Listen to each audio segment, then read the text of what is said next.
Hi friends, welcome back to the Internet Cafe YouTube channel.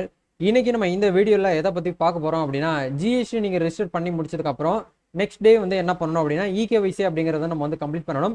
இது complete பண்ணாதான் உங்களுடைய GST அப்படிங்கறது வந்து சக்சஸ்ஃபுல்லா நீங்க வந்து அப்ளிகேஷன் வந்து சப்மிட் பண்ணிருக்கீங்க அப்படிங்கிறதுக்கான ஒரு அர்த்தம். சரிங்களா? போன வீடியோல நம்ம என்ன பண்ணி பார்த்திருந்தோம் அப்படினா GSTக்கு வந்து எப்படி வந்து ஆன்லைன்ல அப்ளை பண்றது அப்படிங்கறத பார்த்திருந்தோம். அதை அப்ளை பண்ண அன்னைக்கு அப்படினா ஒரு 1 டே கழிச்சு வந்து உங்களுக்கு வந்து மெயிலோ எஸ்எம்எஸோ உங்களுக்கு வந்து வரும்.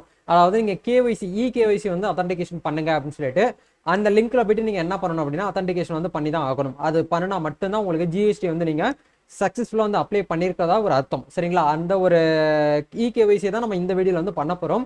அது எப்படி பண்ணணும் அப்படிங்கிற ஒரு ப்ரொசீஜரை உங்களுக்கு இந்த வீடியோல ஷேர் பண்ண போறேன். இது GST உடைய பார்ட் 2 வீடியோ. சரிங்களா?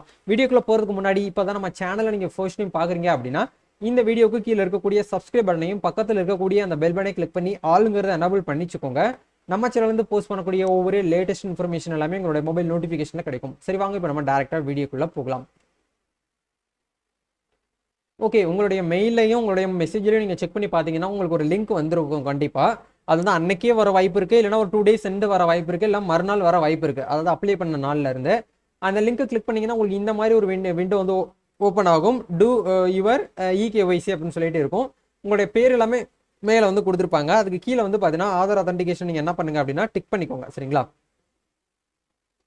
இதில் வந்து டிக் பாக்ஸ் கிளிக் பண்ணி டிக் பண்ணிட்டு இந்த இடத்துல ஆதார் கார்டு நம்பரை போடுங்க. யார் பேரில் அப்ளை பண்ணீங்களோ அவங்களுடைய ஆதார் கார்டு நம்பர் வந்து அப்ளை இந்த இடத்துல ஃபில் பண்ணிட்டு வேலிடேட் ஆதார் நம்பர் அப்படிங்கிற ஆப்ஷனை கொடுங்க.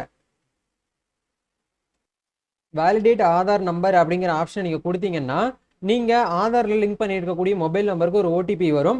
அந்த OTP இந்த இடத்துல பார்த்து அப்படியே என்டர் பண்ணிட்டு வேலிடேட் OTP அப்படிங்கிற ஆப்ஷனை கொடுங்க.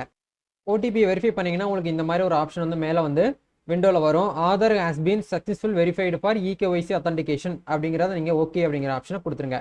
அப்படி கொடுத்துட்டீங்கனாலே போதும், உங்களுக்கு ARN நம்பர் அதாவது அக்னாலஜ்மெண்ட் நம்பர் அப்படிங்கிறது மெசேஜுக்கும் வரும், நார்மலாக உங்களுக்கு வந்து மெயிலுக்கும் வரும். அந்த ARN நம்பரை காப்பி பண்ணி நீங்கள் என்ன பண்ணுங்க அப்படின்னா மறுபடியும் GST வெப்சைட்ல வந்துக்கோங்க. GST வெப்சைட்ல வந்தீங்கன்னா உங்களுக்கு இந்த இடத்துல சர்வீஸ்னு ஒரு ஆப்ஷன் கொடுத்துருப்பாங்க. அதுல வந்து பார்த்தீங்கன்னா ட்ராக் அப்ளிகேஷன் ஸ்டேட்டஸ் அப்படிங்கிற ஒரு ஆப்ஷன் வந்து கொடுத்துருப்பாங்க. அதை கிளிக் பண்ணீங்கன்னா உங்களுக்கு ARN நம்பர் வந்து கேட்பாங்க. இதில் வந்து பார்த்தீங்கன்னா செலக்ட் பண்ணுங்க. நம்ம வந்து GST தான் ரெஜிஸ்டர் பண்ணியிருக்கோம் அப்படிங்கிறனால இந்த இடத்துல ரெஜிஸ்ட்ரேஷன் அப்படிங்கிற ஆப்ஷனை கொடுங்க. ARN நம்பர் இந்த இடத்துல நீங்கள் என்ன பண்ணுங்க அப்படின்னா காப்பி பண்ணி பேஸ்ட் பண்ணி சர்ச் கொடுத்தீங்கன்னா போதும். உங்கள் அப்ளிகேஷன் ஸ்டேட்டஸ் வந்து பார்த்தீங்கன்னா பெண்டிங்கில் இருக்கும். ஒரு 4 இடத்துல வந்து பார்த்தீங்கன்னா பெண்டிங் இருக்கும். 4 இடத்துலையும் வந்து ஸ்டெப்லையும் சக்ஸஸ்ஃபுல்லாக உங்களுக்கு வந்து டிக் விழுந்தால் மட்டும்தான் உங்களுக்கு GST சர்டிஃபிகேட் வந்து கிடைக்கும். இப்போ நீங்கள் ஸ்க்ரீனில் பார்த்துட்டு இருக்கீங்க பாருங்க. இதே மாதிரி உங்களுக்கு வந்து ஸ்டேட்டஸ் நீங்கள் வந்து ட்ராக் பண்ணி பார்க்கும்போது ஃபர்ஸ்ட் ஸ்டேஜில் வந்து இருக்கும் ARN ஜென்ரேட்டடு பெண்டிங் ஃபார் ப்ராசஸிங் அப்படின்னு சொல்லி ஒரு ஆப்ஷன் வந்து கொடுத்துருப்பாங்க. அதுக்கப்புறம் ஸ்டேஜ் 2ல் வந்து ஒரு 1 வீக் கழிச்சு நீங்கள் பார்த்தீங்கன்னா எல்லாமே வந்து உங்களுக்கு வந்து அப்டேட் ஆகிருக்கும். மேக்ஸிமம் வந்து பார்த்தீங்கன்னா உங்களுக்கு எப்படி ஒரு 15 டேஸ்க்குள்ளேயே வந்து என்ன ஆகும் அப்படின்னா எல்லாமே ஓகே ஆகி 1 மந்த்துக்குள்ளே உங்களுக்கு வந்து GST நம்பர் எல்லாமே உங்களுக்கு வந்து ஜென்ரேட் ஆகி நீங்கள் சர்டிஃபிகேட் வந்து டவுன்லோட் பண்ணிக்கலாம். சரிங்களா? 1 மந்த்துக்குள்ளே ஓகே ஆயிரும். நீங்கள் இதுக்கப்புறம் வந்து பேங்க் அக்கௌண்ட் வந்து ஆட் பண்ணுறது, புதுசாக GST ரெஜிஸ்ட்ரேஷன் பண்ணதுக்கப்புறம் வந்து யூசர் ஐடி பாஸ்வேர்டு வந்து எப்படி வந்து நம்ம எடுக்கிறது அப்படிங்கிறது எல்லாமே வந்து உங்களுக்கு நான் அடுத்த வீடியோவில் ஸ்டெப் பை ஸ்டெப்பாக போடுறேன். இப்போ உங்களுக்கு வந்து ஜஸ்ட் வந்து நம்ம GST எப்படி ரெஜிஸ்ட்ரேஷன் பண்ணுறது, ரெஜிஸ்ட்ரேஷன் பண்ணி முடிச்சதுக்கப்புறம் எப்படி KYC வந்து நம்ம வந்து அத்தன்டிகேஷன் வந்து பண்ணுறது அப்படிங்கிற 2 டாபிக் நம்ம பார்த்துருந்தோம். அதுக்கு அடுத்த வீடியோவில் உங்களுக்கு நான் 1 by 1 காட்டுறேன். சரிங்களா? இந்த வீடியோ உங்களுக்கு வந்து ரொம்ப யூஸ்ஃபுல்லாக இருக்கும்னு நினைக்கிறேன்.